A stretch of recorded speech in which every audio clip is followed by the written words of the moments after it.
चले आइए सिवान शहर स्थित डीएवी कॉलेज मोड़ के निकट महाकाल कंप्यूटर्स में नामांकन प्रक्रिया जारी है। अधिक जानकारी के लिए कॉल करें 700949 पर। नमस्कार, एटीएन लाइव में आपका स्वागत है और मैं कैलाश कश्यप आज एक फिर नई खबर के साथ, चुनावी खबर के साथ आपके सामने हाजिर हूं। और आज हमारे साथ मौजूद हैं भारतीय जनता पार्टी के बिहार प्रदेश उपाध्यक्ष और सिवान के पूर्व सांसद ओम प्रकाश यादव जी। हम इनसे बातचीत करेंगे कि बिहार चुनाव को लेकर के क्या एनडीए में सब कुछ ठीक चल रहा है। हमारा पहला सवाल यही होगा सर कि क्या बिहार चुनाव को लेकर के एनडीए में सब कुछ ठीक चल रहा है। बिल्कुल ठीक चल रहा है। एनडीए एक साथ नीतीश कुमार के नेतृत्व में चुनाव लड़ेगी और प्रचंड बहुमत के आधार पर हम लोग फिर से सरकार बनाएंगे। आपको नहीं लगता कि जो लोजपा का रुख जो दिखाई दे रहा है, ये आपको जो उसके रामविलास पासवान ने कहा है कि चिराग पासवान जो भी करेंगे, जो भी कहेंगे, हम उनके साथ हैं। और चिराग पासवान का ये कहना है कि भारतीय जनता पार्टी के साथ उनका समझौता है, नीतीश कुमार के साथ कोई समझौता नहीं। हमारे राष्ट्रीय अध्यक्ष पटना आए हुए हैं और कल हम लोगों की मुलाकात हुई, बात हुई, और जो खबरें आ रही है उससे लगता है कि जो नाराज़गी है जेडीयू और लोजपा में, उसको आज रात में बैठ करके सुलह समझौता हो जाएगा और उस नाराज़गी को दूर कर दिया जाएगा। भारतीय जनता पार्टी और जनता दल यू लोजपा एक मुश्त फिर से सत्ता के लिए चुनाव मैदान में उतरेगी। लेकिन पर्दे के पीछे से ये भी कहा जा रहा है कि चिराग पासवान अगर इतना बोल रहे हैं तो उसके पीछे बीजेपी का ही हाथ है।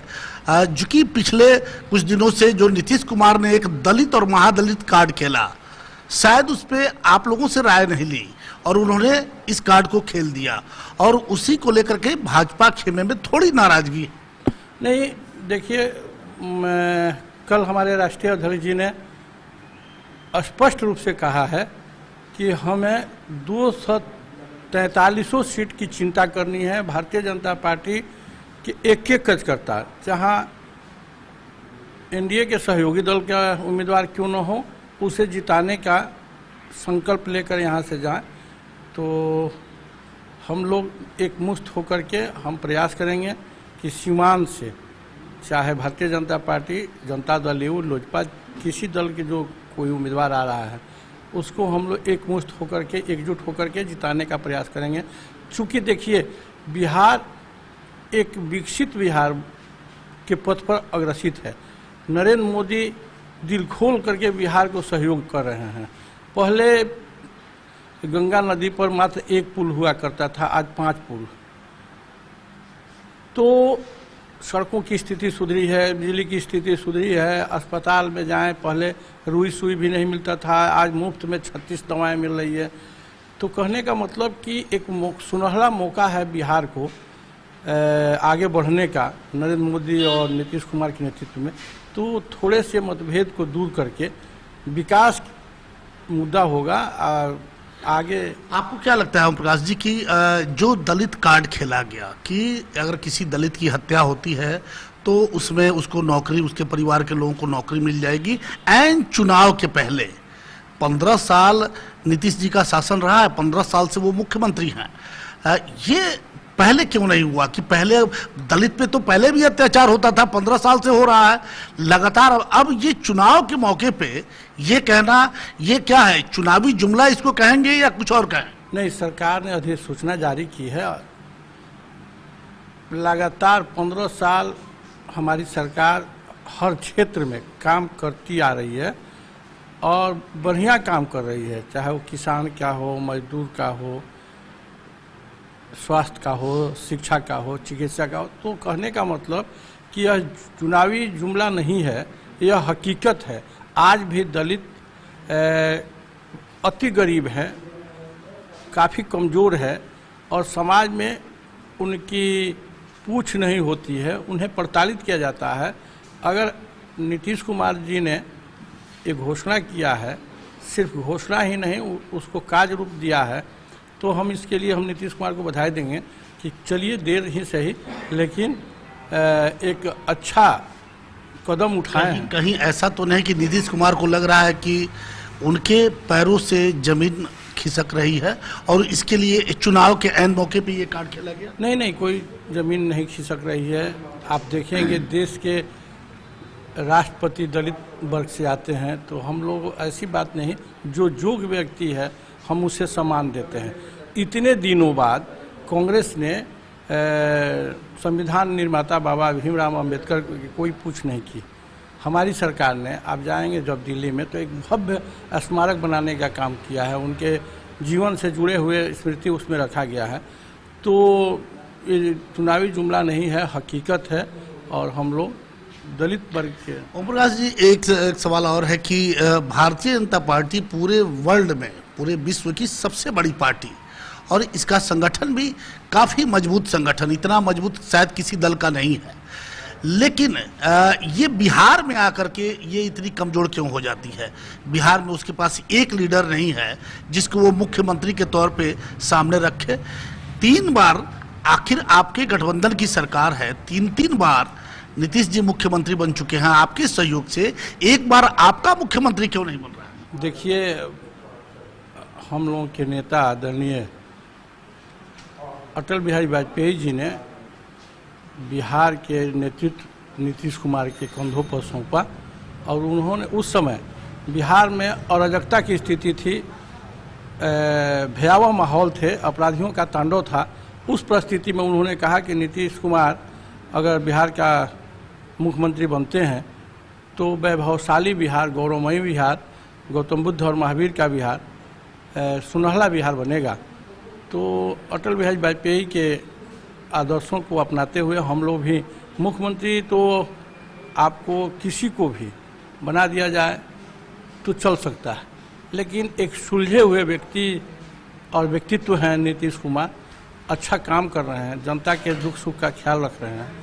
और सहयोगी गठबंधन में अगर एक बार हम लोगों ने निर्णय ले लिया कि हमारे नेता नीतीश कुमार होंगे, तो उससे पीछे हटने का कोई बात नहीं। हमेशा के लिए? हमेशा के लिए नहीं। अगर मान लीजिए भारतीय जनता पार्टी के एक खर्च करता, अगर हम लोग अगर 100-125 सीट पर लड़ते हैं और 3 डिजीज में हम लोग अगर हमारी जीत सुनिश्चित होती है, ये तो भारतीय जनता पार्टी के कार्यकर्ताओं के ऊपर निर्भर करता है। भारतीय जनता पार्टी के कार्यकर्ता को देव दुर्लभ कार्यकर्ता कहा जाता है। आपने देखा होगा कि कहीं सर ऐसा तो नहीं कि भारतीय जनता पार्टी के पास मुख्यमंत्री के लायक कोई चेहरा नहीं है? ऐसी बात नहीं है, मुख्यमंत्री लायक अनेकों चेहरे हैं, अनेकों लोग हैं। आप देखेंगे कि पहले लोग कहते थे कि भारतीय जनता पार्टी के पास देश का प्रधानमंत्री बनने का कोई चेहरा नहीं है।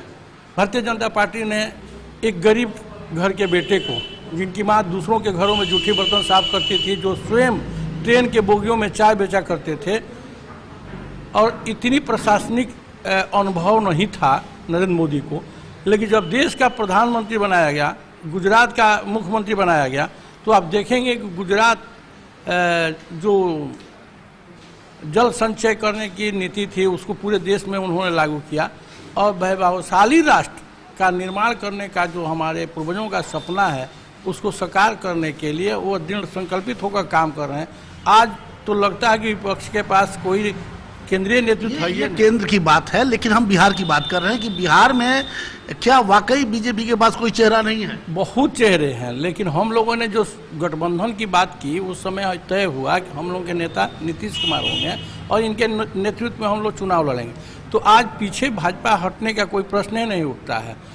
इसलिए हम लोग अपने किए हुए वादे को निभाने के लिए नीतीश कुमार के नेतृत्व में चुनाव लड़ेंगे और प्रचंड बहुमत के आधार पर हम लोग चुनाव जीत कराएंगे। एक सवाल और ये है कि अब चुनाव की घोषणा कुछ दिनों में हो जाएगी, सभी दल अपना अपना घोषणा पत्र, जो काम का लेखा जोखा होता है कि हम अगर जीत के आएंगे, सरकार बनाएंगे तो ये काम करेंगे, लेकिन ये भी देखा जाता है कि जब सरकार बनती है तो बहुत सारे वादे झूठे हो जाते हैं, उनको ये तक कह दिया जाता है कि वो चुनावी जुमला था।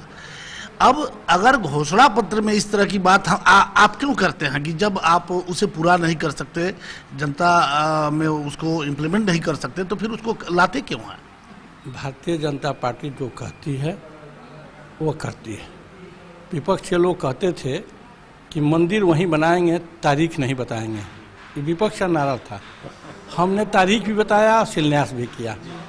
विपक्ष कहता था कि 370 धारा हटेगा तो बारूद की ढेर पर देश। आपके सर मैनिफेस्टो में ये था 15 लाख भी आएंगे, और बाद में आप ही के वर्तमान गृह मंत्री ने कह दिया कि वो चुनावी जुमला था। नहीं, हमारे प्रधानमंत्री जी ने नहीं कहा कि चुनावी जुमला था।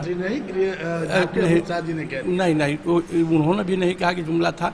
हम लोगों ने कहा कि जनधन खाता खुलवाएंगे और इसी खाता के माध्यम से उनको सरकारी सहयोग की राशि उपलब्ध करवाएंगे। आपने देखा होगा कि हमारे प्रधानमंत्री किसान सम्मान राशि 4000 रुपया 3 महीने पर, मैंने 12 महीना में 6000 रुपया किसानों के सम्मान में। हम नहीं कहते कि 6000 रुपया में किसानों का कल्याण हो जाएगा, लेकिन कम से कम 6000 रुपया से डीजल खरीद सकता है, बीज खरीद सकता है, कोई काम अपना कर सकता है। तो यह भेजने हम लोग अगर 6000 रुपये भेजते हैं तो 6000 रुपया उसके अकाउंट में आता है। हम लोगों ने जनधन खाता खुलवा करके हम माँ बहनों का जो अकाउंट चालू था उसमें आपने देखा कि कोरोना के महामारी में साग सब्जी खरीदने के लिए 500 रुपया भेजे। यही राजीव गांधी प्रधानमंत्री हुआ करते थे, उन्होंने कहा कि अगर हम दिल्ली से 100 रुपया भेजते हैं तो नीचे जाते जाते 80 रुपया हो जाता है। उन्होंने स्पष्ट रूप से कहा था। इसका मतलब उनके शासनकाल में भ्रष्टाचार थी। हमारे प्रधानमंत्री अगर 100 रुपया भेजते हैं तो अकाउंट में भेजते हैं और उनके अकाउंट में 100 रुपया पहुँचता है। तो जुमला नहीं, ये हकीकत है। चलिए, सब कुछ ठीक है, चुनाव होने वाले हैं, और लेकिन बिहार प्रदेश के भाजपा उपाध्यक्ष पे जान का खतरा ये क्यों हो जाता है? और कुछ लोग तो ये भी, जो आप ही के दल के लोग हैं, आप ही के गठबंधन के लोग हैं, वो कहते हैं कि जब जब चुनाव होता है ओम प्रकाश जी की जान पे खतरा आ जाता है। देखिए, हमको डरवाने धमकाने की एक प्रक्रिया बहुत लंबे अरसों से एक प्रवृत्ति सीमान के अपराधियों में रहा है। ओम प्रकाश डरने वाला आदमी नहीं है। हमको किसी की गार्ड और बॉडीगार्ड की ज़रूरत नहीं है। हम निर्भीक होकर के लोगों के बीच में रहने वाले लोग हैं। आज देखेंगे कि हम रिक्शा से भी सीमान में भ्रमण करते हैं, मोटरसाइकिल से भी चले जाते हैं, क्योंकि हमने अभी तक किसी की हत्या नहीं की है, किसी की माँ बहन का सुहाग उजाड़ने का षड्यंत्र नहीं रचा है। तो मैं निर्भीक होकर के काम करता हूं, और लोगों ने बाहुबल के बदौलत, अपने पुरुषार्थ के बदौलत कोई पद प्राप्त किए हैं। हमने तो सेवा भाव करके, लोगों की खिदमत करके, उनके आशा विश्वास पर खरा उतर के जो भी पद हमें मिला है हमने उसको प्राप्त किया है, और नम्रता के साथ, विनम्रता के साथ हम उसको स्वीकार करते हुए उनके दुख सुख का साथी बनने का काम किए। लेकिन आपने जब ये मीडिया में ये कह दिया कि उनकी जान का खतरा किसी दूसरे से नहीं, एनडीए के लोगों से ही है, तो ये बहुत बड़ी खबर बन गई थी। निश्चित रूप से हमारे, आज भी हम कहते हैं कि हमारे ही दल में, हमारे एनडीए में भी हमारे बढ़ती लोकप्रियता से घबरा करके हमारे कुछ लोग विरोधी हो चुके हैं, अनर्गल आलाप कर रहे हैं। ऐसे तत्वों से हमें कोई भयभीत और चिंतित होने के, आज तक आप जिला प्रशासन से, आरक्षी अधीक्षक महोदय से या डीजीपी साहब से पूछ सकते हैं क्या कि हमने कभी अपने सुरक्षा के लिए अंगरक्षक मांग किया है क्या? डीजीपी साहब थी, हमारे गृह मंत्री हमारे घर आए थे, उसी दिन की घटना है। हमने उनसे भी नहीं कहा कि हमको सुरक्षा दे दीजिए। प्रधानमंत्री से भी हमने नहीं कहा कभी कि हमको किसी से जान का खतरा है। हमको अपने आप पर विश्वास है। हमने किसी का नहीं अहित किया है तो मेरा भी अहित नहीं होगा। हमें विश्वास है सिवान के आम से, जनता से, उनके आशीर्वाद पर विश्वास है। और ये सुरक्षा मांगने की प्रवृत्ति जो है उन लोगों की है जो लोग अनर्गल आलाप कर रहे हैं। आपने देखा कि ओम प्रकाश जी जो प्रदेश भाजपा के उपाध्यक्ष भी हैं और सिवान के पूर्व सांसद रह चुके हैं, और जिस तरीके से उन्होंने बिहार के चुनाव को लेकर के पार्टी की जो गतिविधियां हैं, पार्टी की जो विचारधारा है, साफ शब्दों में कहा कि हम गठबंधन धर्म का पालन कर रहे हैं, कहीं कोई विवाद नहीं है। कुछ है थोड़ा बहुत तो वो समय पे उसे ठीक कर लिया जाएगा। जो लोजपा की तरफ से बार बार ये बयान आ रहा है कि वो प्रदेश में लगभग 146 सीटों पे वो चुनाव लड़ेगी, और लोजपा ने ये भी कहा है कि हमारा गठबंधन बीजेपी के साथ है, हमारा गठबंधन आपको नीतीश कुमार के साथ नहीं है। तो ये तो अब चुनाव जब होगा उस समय तय होगा कि कौन कहां से चुनाव लड़ता है, कौन कहां जाता है और किसकी जीत होती है। लेकिन सिवान की जो पृष्ठभूमि रही है उसमें जिस तरह से प्रदेश भाजपा के उपाध्यक्ष खुलेआम मीडिया के सामने आकर ये कहते हैं कि उनको एनडीए के अपने लोगों से जान का खतरा है, तो ये वाकई बहुत बड़ी बात है, बहुत चिंता की बात है।